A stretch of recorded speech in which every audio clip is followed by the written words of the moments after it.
Charleston, Chevrolet, and Geo, like this Lumina van. We have over 350 Luminas in stock, like this sporty two-door coupe and this roomy four-door sedan at this unbeatable low price. So remember, we guarantee you won't beat our deal, or we'll give you back the difference in cash. So test drive the new Lumina today at Solozzi Edelson Chevrolet Geo in Elmhurst at York and Roosevelt Roads, where you always save more money. Mr. Frisky, one of the favorites in the Kentucky Derby and the Preakness, may be out of the Belmont next month. Trainers say Mr. Frisky came down ill after the Preakness. He's running a temperature, and he's not responding well to the medicine. If he is not 100%, the trainers say he will not be entered in the Belmont. Now, if Mr. Frisky does not run, Derby winner Unbridled automatically gets the $1 million bonus with the best record for the Triple Crown. Houston Oilers running back Mike Rozier was apparently feeling a little frisky himself last night. Rozier and a friend arrested after police reported gunfire coming from the truck the two were riding in. Police found a 9mm revolver belonging to Rozier in the vehicle. Rozier's companion, Brent Flowers, was charged with reckless conduct after admitting he was responsible for firing the weapon. Well, if there is a certainty in boxing, it's that things are usually very uncertain in that sport. We do know former champ Mike Tyson will be back in the ring soon, but not against the man who took his title, Buster Douglas. Joe Schreiber sorts it all out. James Buster Douglas' upset of Mike Tyson not only shocked the world, it shook up the heavyweight division. Douglas is trying to free himself from a contract to Don King. In the meantime, he has no immediate plans to defend his title or grant Tyson a rematch. I think Buster knows. Buster, if he wanted to fight, he can't make more money fighting anybody else than he can make me.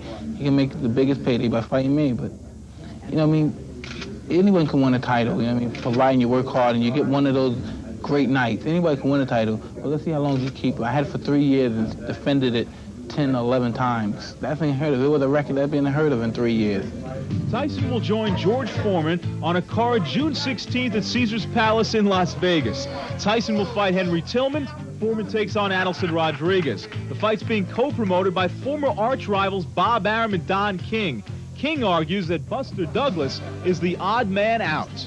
It's a sad commentary, and I feel quite sad for Buster Douglas, because I thought he was a very nice kid. Otherwise, I wouldn't have invested in him for 9 years. You know what I mean? I'm very just simply disappointed, I must say, at the least. But the person that's being damaged is Buster Douglas. Is again, even though after having a miraculous victory over Mike Tyson, and he performed magnificently that evening, he's becoming Buster Who again. As for Buster, he will not give in to Don King, yet he does feel he has something to prove. Okay, I won that fight, but you know, people tend to not want to believe it. It's like they saw the fight, but they don't believe the fight. You know, like it was set up. You know, I don't think nobody would take that much beating just to lose, you know. So it's just, I have something else to fight for now. So it's like I'm still proving.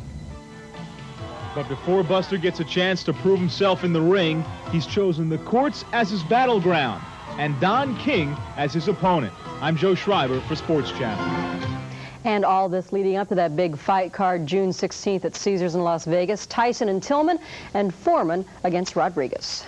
Well, the big fight tonight is that NBA Western Conference Final. Suns and Trailblazers series tied at 2, Game 5 in Portland. They've just moved into the fourth quarter. 84-91 the score. Remember, the home team has won every game in the series. Portland in the driver's seat for now. And just to update you on the Toronto-Oakland game, Ricky Henderson had his first at-bat. He popped up, so he's not on base. He won't be going for that steal record, at least his first time around. Yeah, he'll get on the base pass tonight. Oh, yeah. Well, that wraps this edition of Sports Nightly. Thanks for watching. I'm Lee Zagman. And I'm Betsy Ross. Good night.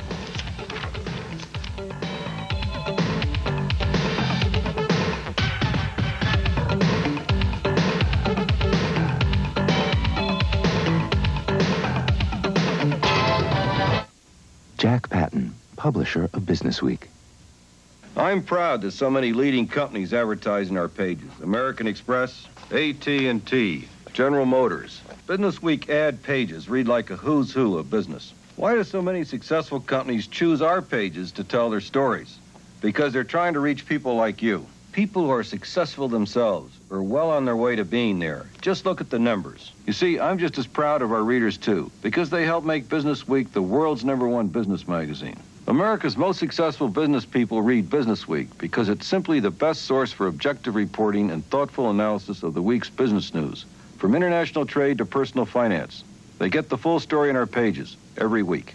And that brings me to your subscription to Business Week. Whether you've already arrived or on the way up, you should subscribe to Business Week right now.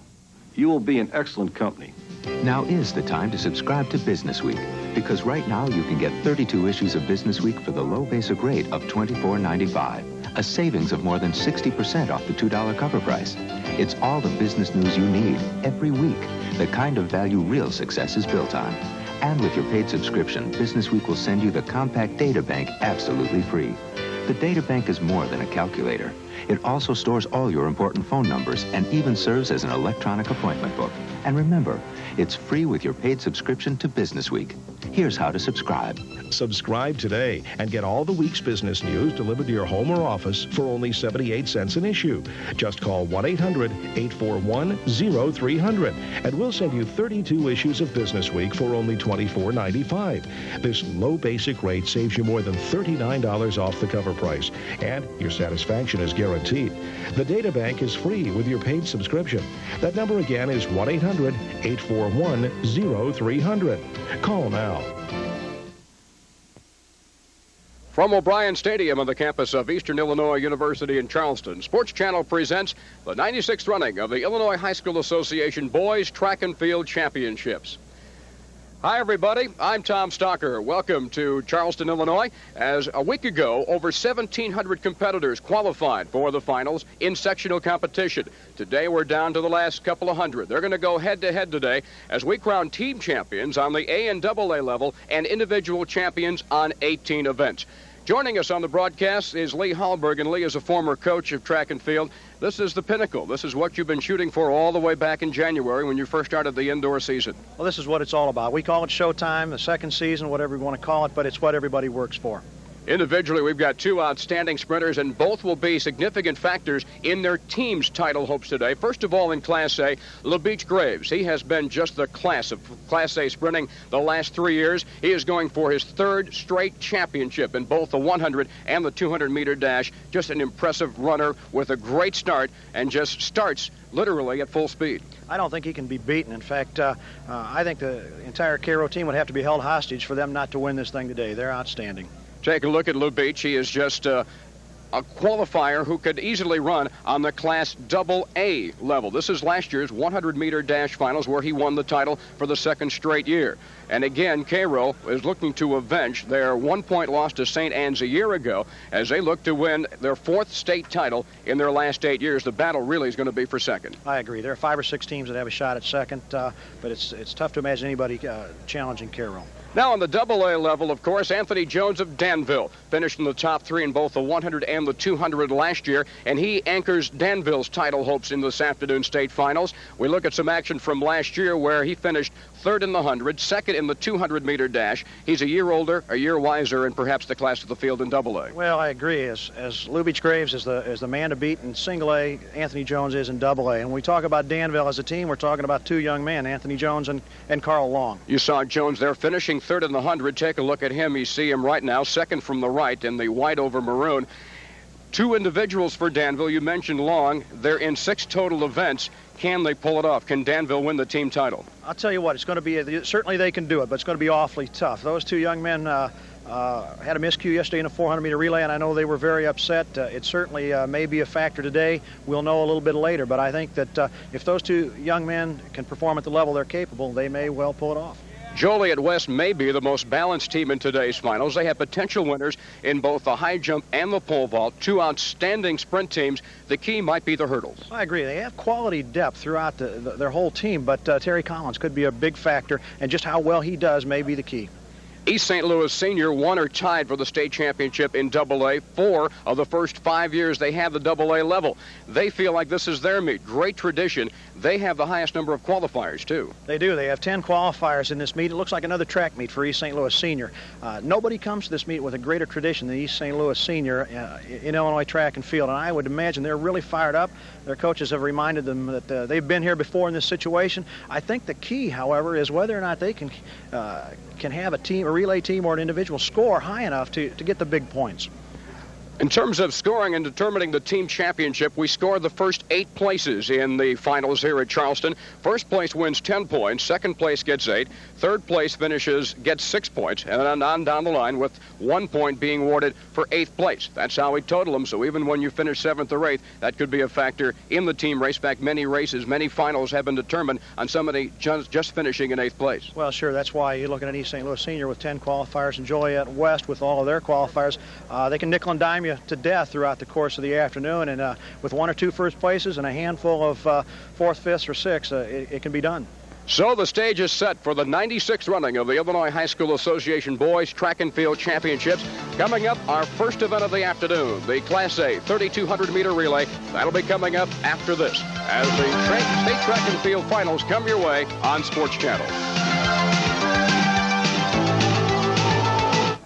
King Nissan must liquidate their entire inventory of new Pathfinder SEs by order of the bank. King Nissan must sell these Pathfinders regardless of any loss. Voted the #1 4x4 of the year. These fully equipped Pathfinder SEs list for $21,689. Dealer cost is $19,789. King Nissan is liquidating them for the unbelievable price of just $16,289. That's $3,500 under dealer cost. Only at King Nissan. $16,289 for a new Pathfinder SE 4x4. Nobody sells Nissans for less than Ray Harris, King Nissan, 5757 West Toohey in Niles.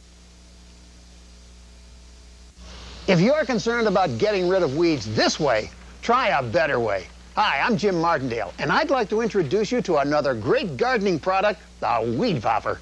It's all you need to pull pesky weeds from your yard and garden. Simply place the Weed Popper next to the weed, step on it, and the weed pops right out. Move the handle forward, and the weed comes right off. The Weed Popper pulls weeds without chemicals. Chemicals that may be dangerous to your garden, yard, and groundwater supply. And with the Weed Popper, there's no more kneeling and bending. The Weed Popper pops weeds out as easy as 1, 2, 3. And because it's made right here in the USA, you know it's a quality tool. And it's backed by a 100% lifetime guarantee. It makes a great gift that will be appreciated by anyone into gardening. The Weed Popper. Look for this display. The Weed Popper is available at participating Walgreens, Osco Drug, Kmart, Ames, Ace, True Value, Handy Andy, and Courtesy Home Center. Makes a great gift for friends who garden. Premiering June 20th on American Movie Classics. If you had your choice of everybody in the world, which would you rather marry? A rich guy or a poor one? Not only is Mr. Hammy a perfect doll, but he's absolutely unaffiliated. You don't think he's a little old? Oh, grow up, will you? Men with that much dough are never a little old. Lauren Bacall, Betty Grable, and Marilyn Monroe scheme to find rich husbands in How to Marry a Millionaire. Premiering Wednesday, June 20th, 8 Central on American Movie Classics. And we're getting set for the finals in the Class A 3,200-meter run. This will be 4 legs of 800 meters each. In the relay, Seneca, who is on the inside, has the fastest time in the state this year at 7:58.1. They ran that at the Carlin Nally Invitational at Lisle. They had the fastest time in the qualifying times yesterday at 8:12.7. Seneca, Freeburg, Newton are in Alley 1, with Geneva, Kankakee, Bishop, McNamara, Tremont in Alley 2, Mohammed Seymour, Maple Park, Canelan, Hersher in Alley 3, Sherrard, Normal University, and Robinson in Alley 4. These are the top 12 qualifying teams from yesterday's qualifying preliminaries. And that is Seneca in the early lead.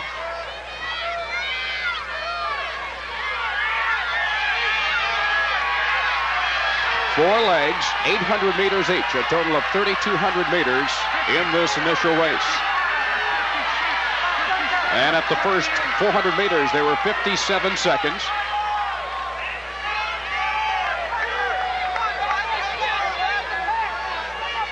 It is Seneca. And it is Brad Peterson in the lead for Seneca. Tremont right now in second, and moving up on the outside is Scott Schaefer on the backstretch. And right now, Mohammed Seymour running third as Tremont takes the lead with a lap and a half gone in the Class A 3,200-meter relay. Seneca.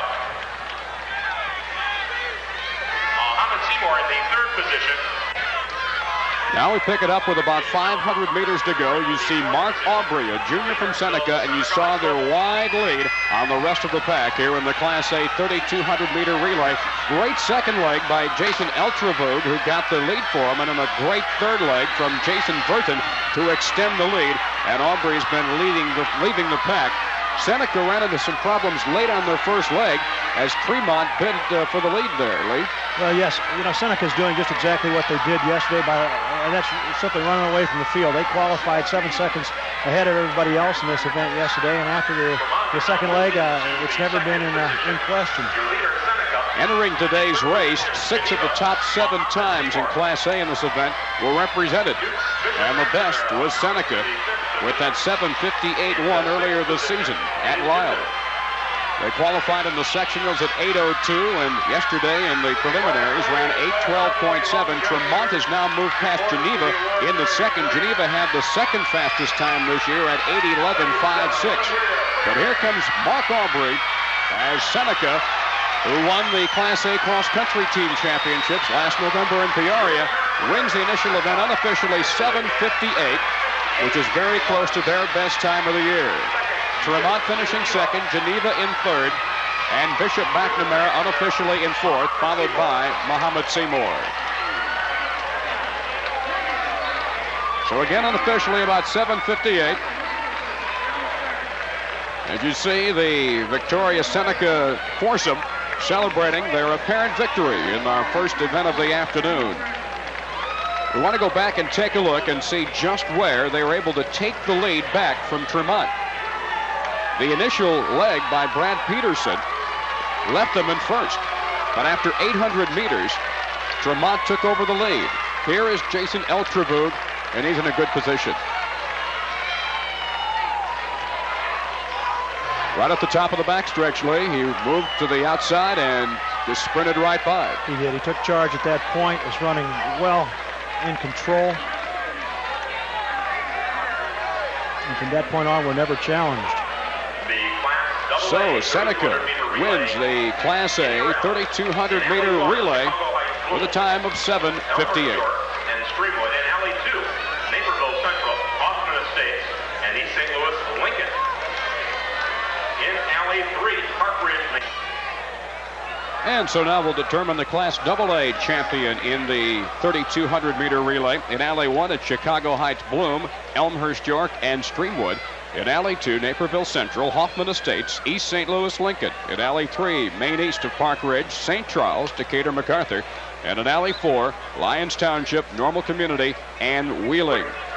Naperville Central, who is on the inside in Alley 2, comes into this event with the fastest time in the state this year at 7:54.02. They've also posted victories in this event at the Schaumburg Invitational, setting a meet record there, and at the Prospect Invitational. Their qualifying time yesterday was 7:56.09. Important event for Bloom here. They could be a dark horse in the team championships. Well, indeed, at the top of the telecast, we mentioned several teams that we thought might be a factor in the team race. We may not have mentioned Bloom, but certainly they got to be considered a threat. They have 5 qualifiers individually and 2 relay teams, so they're going to be a factor in this team race. Our starter is William Anderson from Rantoul. Runner set. And they're off in the AA 3,200-meter relay. The bar is at 14 feet 6 inches. The metric equivalent of the 2-mile relay. And that is Jose. That is Chicago Heights Bloom with the early lead. And we'll see if we can pick up their leadoff man. Naperville Central, Main East, and Streamwood.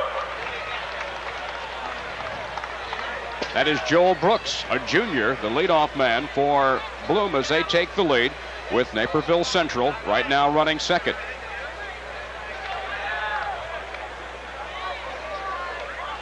The uniqueness of this event, Lee, like all the relays, you've got 4 different personalities, 4 different mentalities working in this event. Well, I tell you, I really love this relay. It's grown in popularity in the last decade considerably.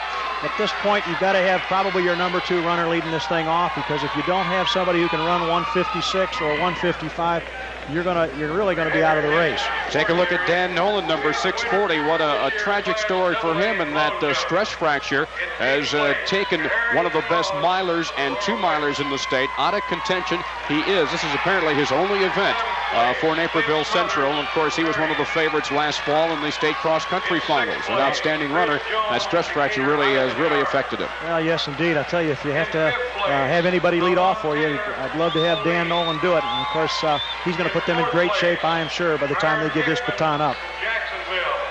So as we near the end of the first leg here in the AA 3,200 meter relay, it is Chicago Heights Bloom and Joel Brooks, and you can see the rest not far behind.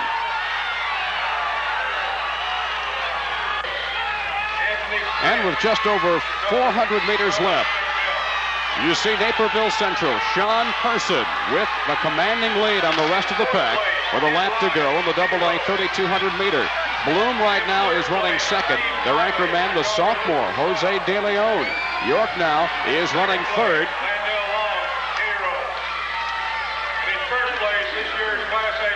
As you see, on the backstretch, Sean Person. Naperville Central coming into the event with the fastest time at 7:54:02, and they're going to go unbeaten. Well, it appears so. I'll tell you, the rest of the field has come back just a little bit on Naperville Central, but I'm afraid they had too far to go and too much of a gap to try to close. So right now it's Naperville Central, Bloom, York, Normal Community right now in fourth. I'll tell you, look at Jose De Leon coming in. Young man from Bloom is going to give it everything he's got. He's going to try to make it a race. Look at this kick from the sophomore. You see Person. And a challenge now by York. York bidding strong for second. There is Naperville Central, 7:46. I believe York at the wire nipped Bloom. And that was Al Cabot on the anchor for York. Boy, he has got a strong kick. Let's go back and take a look at where the Naperville Central team took command. At the end of the first leg, the handoff goes to Brian Bevel. And you see him on the inside, number 639. He goes to the outside on the turn, no less, Lee. Well, I tell you, in this day and age, as fast as every one of these young men are, they're going to have to do that sometimes. And at that point, he had no choice but to take the lead. And at the end, Sean Person with the victory, and York does get him for second. Bloom third, Al Cabot with a great sprint down those last 100 meters.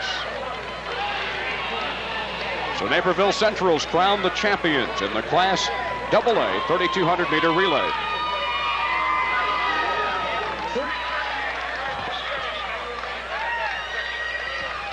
McNamara. Well, now we're going to find out just how fast a baton can go 400 meters being handled by 4 different people. This is one heck of a race, a great race of speed and timing and teamwork. The 400-meter relay, this is the Class A finals, with Mounds Meridian in lane 1, Georgetown Ridge Farm in 2, Rochester in 3, Belleville Althoff in 4, Cairo is in 5, Greenville in 6, Luther South of Chicago's in 7, DeCoin is in 8, and Sherrard is in 9. Of course, Cairo comes into this event with the fastest time, 43:06, which was recorded in qualifying on yesterday. And of course, you know who anchors them, a gentleman named LeBeach Graves. Well, he's going to be tough to beat. I would think that Belleville Althoff and Rochester both will be in the hunt through at least 2 exchanges, but I would imagine we're going to see LeBeach Graves bring it home for Cairo. The important implement is the baton. It must be exchanged within a prescribed zone. You must stay in your lanes all the way around. And the secret is to not to let that baton lose speed in the exchange. And so many things can happen. Your receiving runner could take off too early, upsetting the timing. The runner coming in can come in too slow. Just so many things happen. And there it is. There's the all-important baton. It places tremendous emphasis on concentration on the part of each runner. The incoming runner, the outgoing runner. Their starter, William Anderson, getting set. We've got 6 of the top 7 times in this event. Belleville-Althoff has the state's second fastest time. They ran 42.9 in the sectional. Mounds Meridian, the third fastest time at 43.2 in the sectional.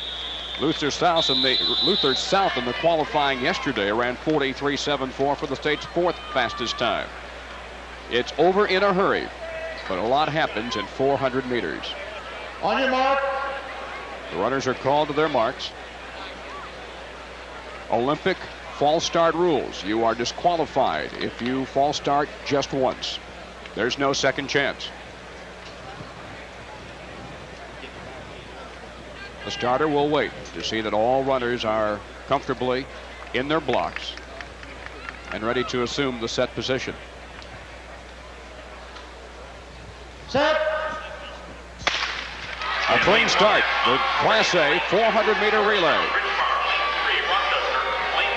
Each runner running 100 meters and then exchanging the baton.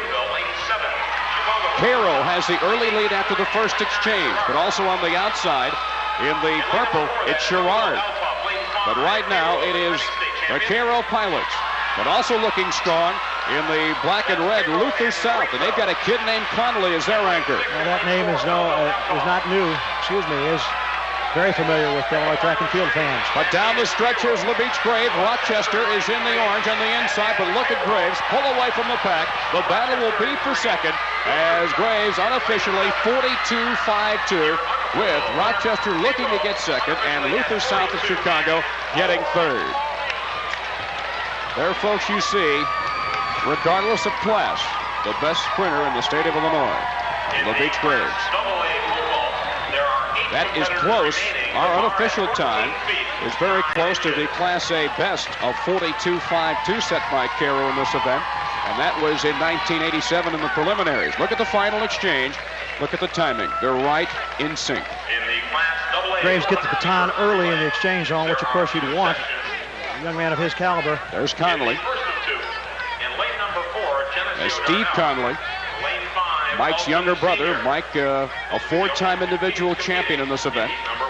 But there you see, the battle becomes a battle for second.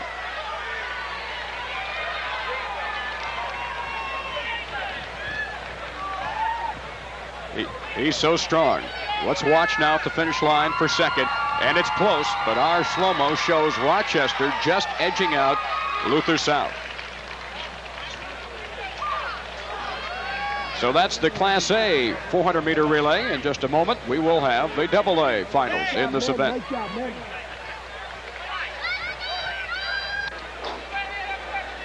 We're going to join now the second of 2 final heats in the AA 400-meter relay. There was a first final heat of 2 teams because of ties in qualifying yesterday, but this will have the full 8-team complement with Rockford East in 1, Bartonville Limestone in 2, Proviso West of Hillside in 3, Waukegan West in 4, East St. Louis Senior in 5, Joliet West in 6, Downers Grove South in 7, Chicago Heights Bloom in 8. And you take a look at the team battle and you see a lot of familiar names with Joliet West, East St. Louis Senior, Chicago Heights Bloom, all a factor. And coming into this event, East St. Louis Senior has the state's fastest time. In the sectionals, they ran 41.5 with a qualifying time in miserable conditions yesterday of 42.12, which was also the fastest qualifying time yesterday. Waukegan West has the state's second fastest time. They're in lane 4 at 41.9. Proviso West has also run 41.9. That is the third fastest time. On your mark. Runners are called to their blocks. Danville dropped a baton in this event yesterday in the qualifying, which could prove to be very costly in the team battle. Joliet West has run 42.49.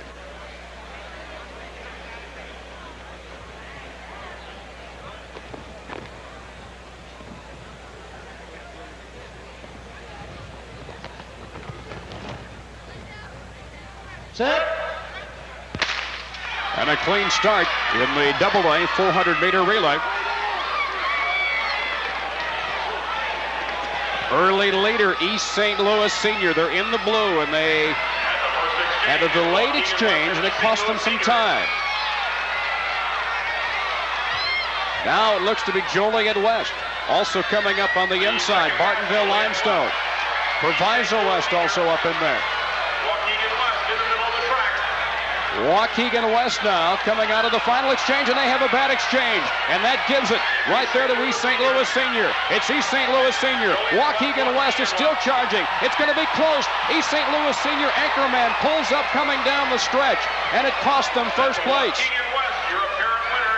What a shame. They were clearly in the lead with 25 meters to go. Pulling up down the stretch was LeGrand Suggs, and he's also in the 200 and 400. Well, that could be a major disappointment for East St. Louis if he's not able to continue this afternoon. That's Mario McDonald, one of the state's best sprinters, who came through with the strong anchor leg. It would have been close at the wire had Suggs not pulled up. But when he pulled up, it was all over. No doubt about it.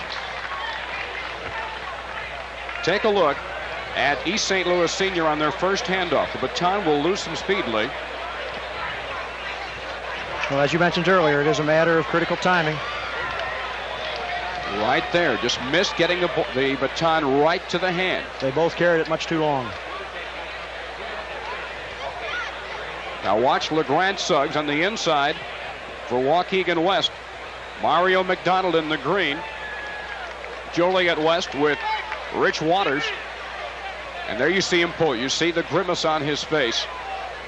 And East St. Louis Senior, which looked to perhaps win it, or it would have been close. And there is a big first place victory in the AA 400-meter relays for Waukegan West. And that is going to have big ramifications, Lee, for East St. Louis down the stretch if Suggs cannot continue in his individual events. Without a doubt, Joliet West and East St. Louis Senior are matched up throughout the events this afternoon. Suggs is in the 200 and the 400, and you know he's going to be also was scheduled to run in the 1600-meter relay and the 800-meter relay. So that could be very, very costly. We'll just have to wait and see what develops, whether or not they can get him back into shape to continue. In 8th place, Georgetown. We're getting ready now for the second section in the Class A 3,200-meter run. This is the faster of the two final sections, although they will compare all the times from both heats and determine the top 8 finishers solely on the basis of time. In this section, we've got the top 5 times in Class A in the 3,200-meter run, including the top returner from last year's finals, Phil Swenson of Leland, who comes into this event with the fastest time in Class A this year at 9:38.8. His second place finish last year was 9:32.74. He'll be starting in on the pole. Starter William Anderson calls them to their marks.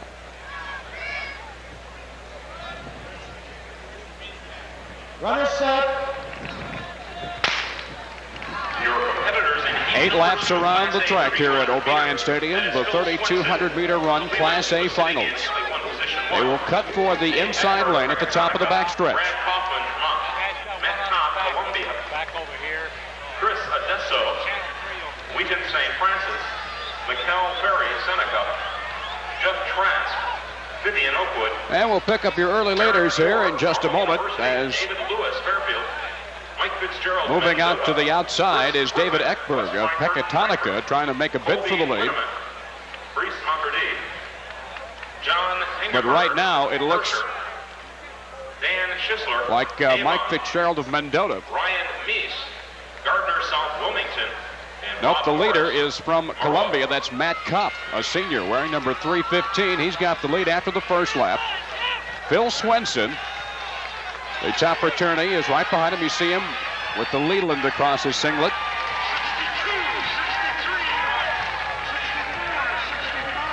About 65 seconds after the first 400 meters. Not excessively fast nor excessively slow. Relatively cautious. This is a strategy race early. If somebody goes out quick early, you have to gamble to yourself. Do I go out with him? Does he have enough to sustain it? Or do I gamble that he'll come back to the pack? I'm sure every young man has entered this race with a particular plan, but they have to be ready to react and act as the race requires. In other words, you've got to be flexible enough, Lee, to change your plans should the race not go according to your expectations. Certainly. I always like to have a distance runner try to control this from just off the lead, but not let it get too far away. So David Ekberg of Pecatonica, who has the state's third fastest time this year at 9:43.3, is the early leader in the Class A 3,200-meter run.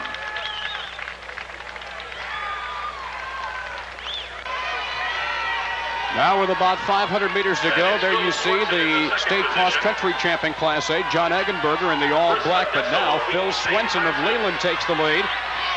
Also still up there, Chris Adesso from Wheaton St. Francis and David Lewis of Fairfield. It's anybody's race today with 400 meters to go. Well, it's been run that way from the start. Nobody seems to want to take charge. The lead has changed hands several times. Swenson seems to want to take charge now. He had the fastest sectional time at 9:41.2.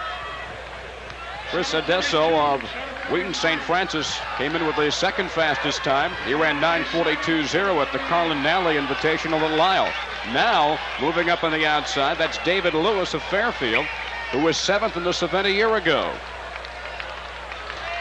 But with about 200 meters to go, it's anybody's.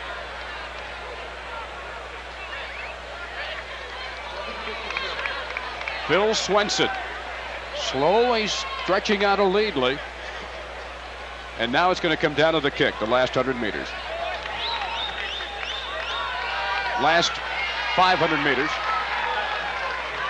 Picked it up a lap earlier than we thought we were, as we've now got just over a lap to go. He looks strong with 1 lap to go, but I'm not sure Lewis is ready to throw in the towel. It's Leland, Lewis, Adesso, but he looks to be struggling. Eggenberger has dropped back. And right now moving up into 4th place is Dan Schisler of Avon. He has run 9:55.01 earlier this season. He's also in the 1,600-meter run. Now Eggenberger's putting on a kick and moving past Adesso on the backstretch, looking for 3rd. But there is Phil Swenson, and he has really stretched out a commanding lead. Yes, he has. I don't think anyone's going to catch him. Eggenberger attempted to make a run at it. I'm afraid he let the lead get away. So Swenson, right now they're at 9:10. His best time this year, 9:38.8.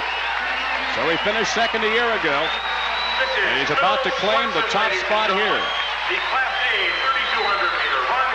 And he's going to have his best time of the season. Unofficially, 9:26.28. Outstanding. Now we got a battle for 2nd.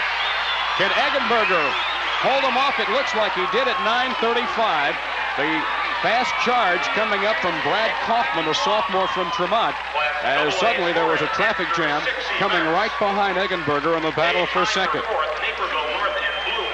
So there is your unofficial winner, Phil Swenson, and let's look where he took command away from John Eggenberger. You see Adesso trying to make a bid on the outside, but in the turn, with about 500 meters to go, a lap and a quarter, he breaks away from the pack. Nobody went with him. No. They let him go. They're content to battle for 2nd place. You see Eggenberger take a look over his shoulder to see Swenson come on, and he didn't have enough to go with him as Swenson just slowly stretched it out and comes home unofficially 9:26 with the fastest time in Class A in this year. Phil Swenson of Leland winning the Class A 3,200-meter run.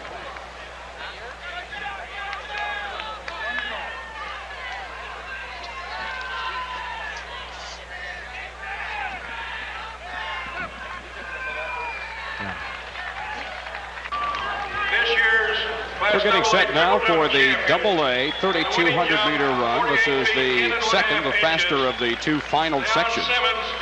In this, you've got 6 of the top 8 times so far this season, but last year, 6 of the top 8 were underclassmen.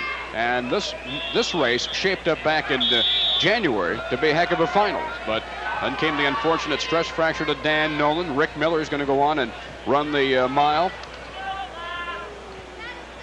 Also, Al Cabot, who was 5th a year ago, is going to go on and run another event. Everybody up. Dan Nolan, the defending champion, limited by that stress fracture to running only one relay. There you see Scott Lilly of Schaumburg. He has the fastest time in the state this year at 9:12.6. He ran that in the sectionals. He also won this event at the Palatine Relays. And he was fifth a year ago at 9:24.79. What a great distance quartet, distance crew for Schaumburg. But it also goes to show you that distance-strong teams do not fare well in team battles in the state finals. In heat number 2, Class AA, 3,200 Schaumburg has, over the years, had tremendous depth among its middle and longer distance kids. It's unfortunately the track and field format doesn't favor the distance runners simply because there aren't enough events for those kids to score points in. With Scott Lilly and the two Millers, quite a distance group for Schaumburg. Also in this group, you've got the defending cross-country champion, Bob Watson of Palatine, who has the 7th fastest time at 9:22.2 in the sectionals. He was 4th a year ago. Again, 6 of the top 8 were underclassmen last year. Doug Nelson, who was 2nd a year ago, is in this final. He's run 9:28.2. He finished only 0.17 of a second behind Nolan in the finals a year ago.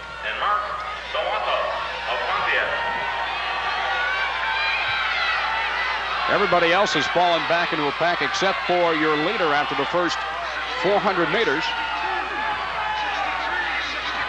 And the leader is Vadim Nemed of Niles, north of Skokie. Nemed has run 9:21.0, the 6th fastest time. He won this event at the Prospect Invitational and set a meet record at the Glenbrook South Invitational with a 9:21.0. That's his fastest time of the year. In second position, Darian Padota. But this is very early in the 8 laps of the 3,200-meter run. Darian Padota of Argo leads the pack for second. And now Miller moves into second place behind him as you pick up the pack with a lap and a half gone in the AA 3,200-meter run finals.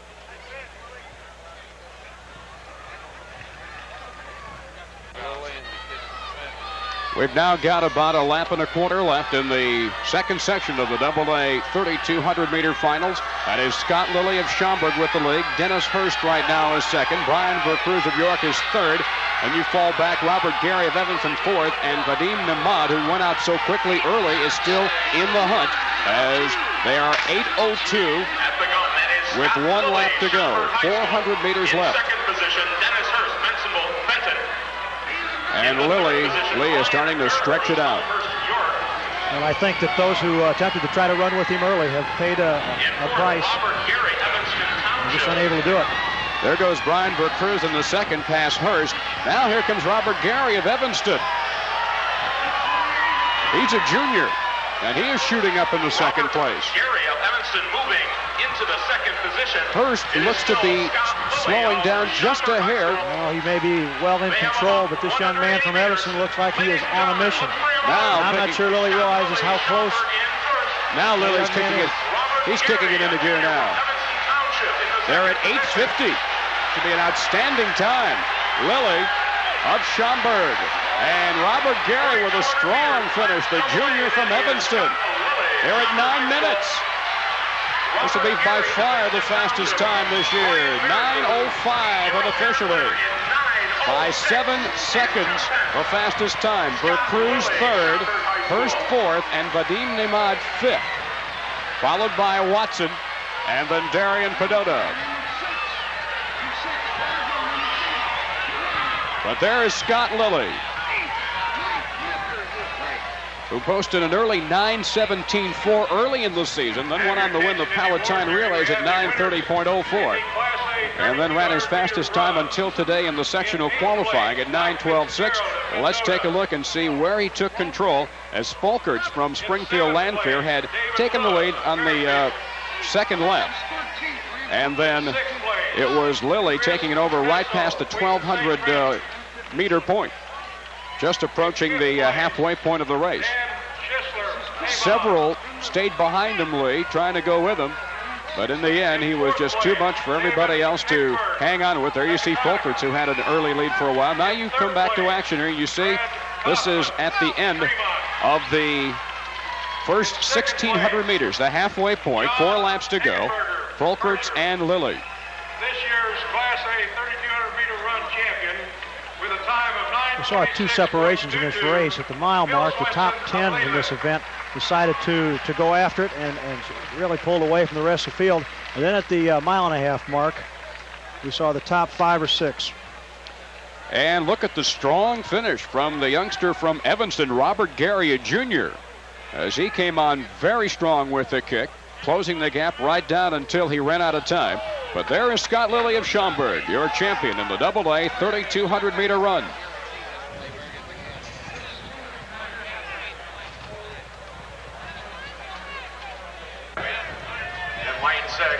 A reminder, the broadcast rights to today's track and field competition were granted to Sports Channel by the Illinois High School Association solely for the entertainment of our audience. Any reproduction of this event without the expressed written consent of Sports Channel and the IHSA is strictly prohibited. We're at O'Brien Stadium on the campus of Eastern Illinois University in Charleston for the 96th running of the IHSA Boys Track and Field Championships. I want to take one quick note right now to salute a gentleman who's been part of Illinois track and field for 50 years. His name is Roy Gummerson. He is, that by the way you're seeing is William Anderson, our starter, but Roy Gummerson is just a personal note for me, has been Mr. Track and Field in the state of Illinois. He has been the permanent chairman of the Boys Track and Field Advisory Committee for the IHSA. He has, well, I don't want to say single-handedly, but at times it seems like single-handedly run this meet now for so many years, and with just a great job. And it won't be the same without him. This is his last meet that he will preside over. And Roy, enjoy retirement as much as somebody like you can enjoy sitting still, which he can't. And he's been a great part of track and field, and our salute to Roy Gummerson. Just a little private note.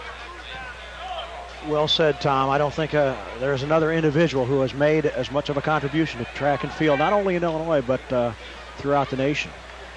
Let's set you up now for the Class A 110-meter high hurdle finals. There you see Scott Lay, a senior from Flanagan. He's running in lane 1 with Lando Long of Cairo in lane 2.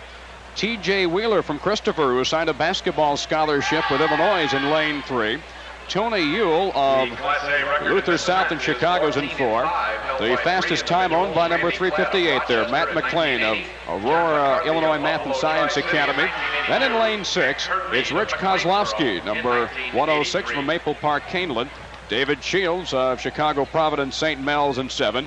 Heath Weddle from Monticello's in 8. And Neil Trentman, a senior from Freeburg, is in 9. Once again, it is Matt McLean, who in the semifinals yesterday ran the fastest time in the hurdles in Class A at 14.4.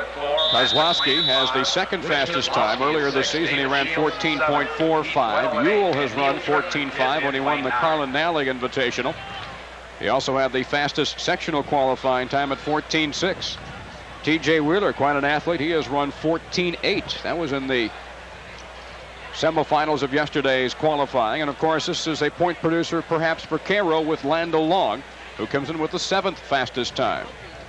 He is in the lane farthest there, next farthest to your right, lane 2. They have checked the hurdles to make sure they are properly aligned. 110 meters.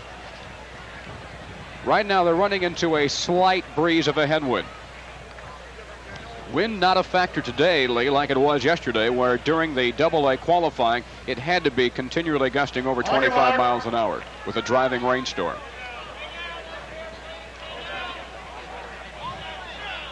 The runners are called to their marks. Lane 5 in the light blue over gray, Matt McLean of IMSA out of Aurora, Illinois Math and Science Academy, and the starter calls him out. He sees something he doesn't like. Somebody's blocks may not be set. I can't tell at this point what the problem was. One of the runners may not have been steady. That is not charged as a false start. Remember, you are disqualified on your first false start. And the reasoning behind that is, in the earlier days, when they would allow you one false start, technically you could have 9 false starts. Everybody would get one. And they tried to outguess the starter and would really lengthen things. The capacity crowd falling silent here at Charleston as we await the Class A high hurdles. Set. A clean start. Running right through the first hurdle was McLean, but he is unfazed. Coming up on his inside from Keeneland is Kozlowski. It's McLean first. Second was Kozlowski. Third, Tony Yule of Luther South, unofficially 14-1. We have it on our handheld watches, which will be faster than the mechanical AccuTrack time that they will have down on the field. But still an impressive win. McLean Lee ran right through the first hurdle. Let's take a look at him again in an isolation. Just watch him solely. He has been the class of high hurdlers in Class A all year. And there he is. McLean. He really bangs it. I'll tell you, getting to that first hurdle and getting through it is so critical, but it doesn't seem to bother him. He comes right back. Great leg strength. You try to get down over that hurdle as quickly as you can. The old shortest distance between 2 points is a straight line. Well, it's indeed a sprint race. And that stride over the hurdle is nothing more than a modified sprint stride. See, he wasn't totally pleased hitting that next to last hurdle, but he finishes in first. Rich Kozlowski there to his left, finishing second. Take a look from on top. Good strong finish here by Tony Yule of Luther South. But it's McLean, Kozlowski, and then Yule in the Class A high hurdles. So that takes care of the Class A. Coming up, the AA high hurdle finals.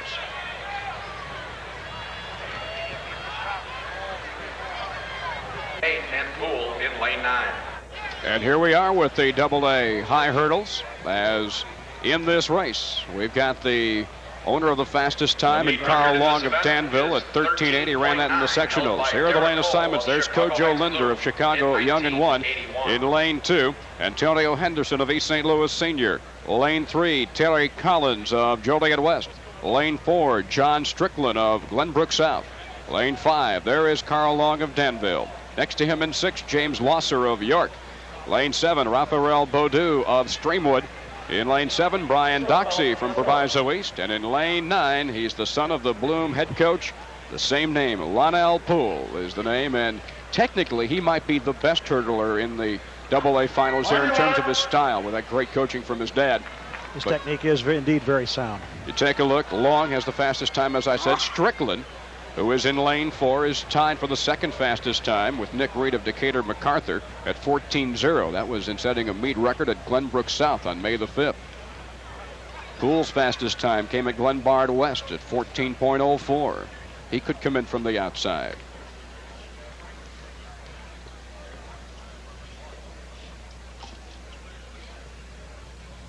Set. Clean start.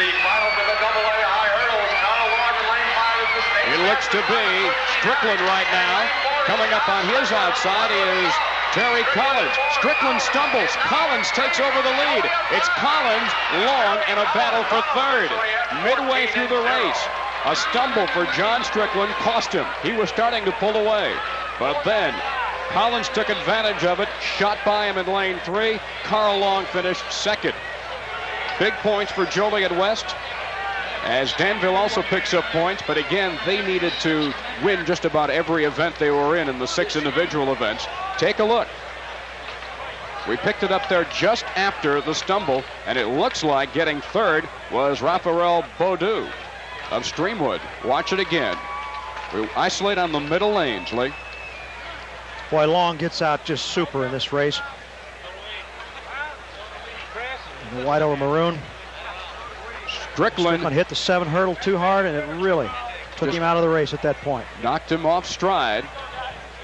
And that enabled Collins to get the first place finish, and Long of Danville finishing second. That's one thing Danville can't afford to do, is give up those points. For Danville's chances, that needed to be reversed, but that's a great win. 10 big points in the team battle for Joliet West. It brings them closer, I'm sure, to East St. Louis Senior. So there you have it in the Class AA 110-meter high hurdles.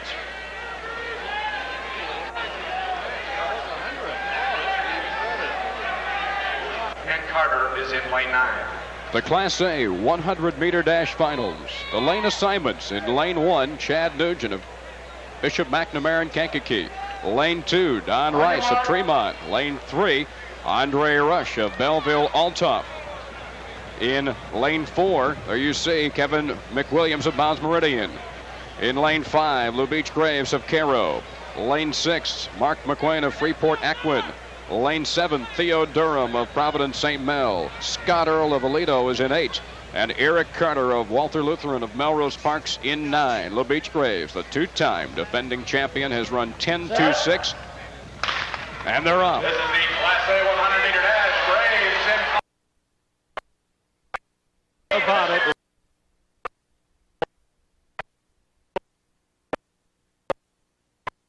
Look, address announcer, I've got 10.28. The 10.26 earlier this year ties the second all-time Illinois best in this event, A or double A. Let's take a look at the best Class A sprinter to come along.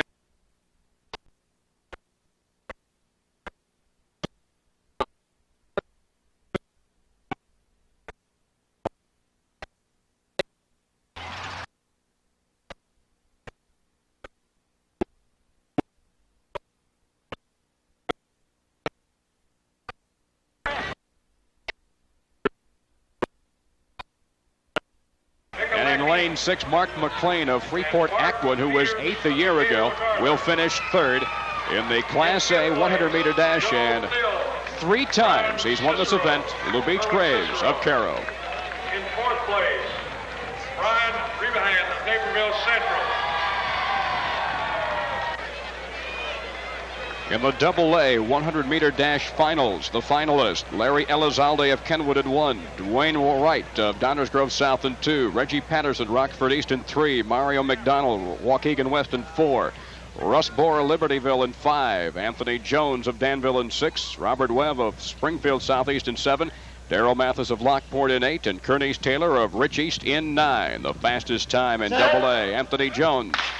And they're off. Jones has run 10.1, recorded in the sectional. It's Anthony Jones. Jones of Danville, but coming up strong, Mario McDonald, and it may be McDonald. McDonald may have gotten him at the wire, and it's close for second between Jones and Dwayne Wright. Tom, 80 meters into the race, Anthony Jones seemed to pull up, almost hesitate, if you will. Dwayne Wright, who ran 10.5 in the sectionals, also set a meet record running 10.5 at Hinsdale South on April the 27th. Qualified at 10.1. Here it's Jones, and then right there, you see the facial expression. He definitely looked like he pulled a hamstring muscle. He still battled through it, but he lost it at the end to Dwayne Wright of 2. Final call for the 800-meter relay. Take a look once again from a low angle. Mario McDonald not yet in your picture. Will Mr. Toussaint Almost looked like it might have been his left ankle. Mr. Toussaint Difficult to tell. report to the ticket office. That will definitely hurt the chances for Danville in the team battle, but there is a victorious Mario McDonald, who was second a year ago to Tim Newsom of Rock Island. Of course, Newsom, the subject of a very controversial eligibility battle this year, was eventually ruled ineligible. So McDonald, who was second a year ago, claims the crown in the Class A 100-meter dash for 1990. And we'll be back with field event coverage from the State Boys Track and Field Championships in Charleston after this timeout on Sports Channel.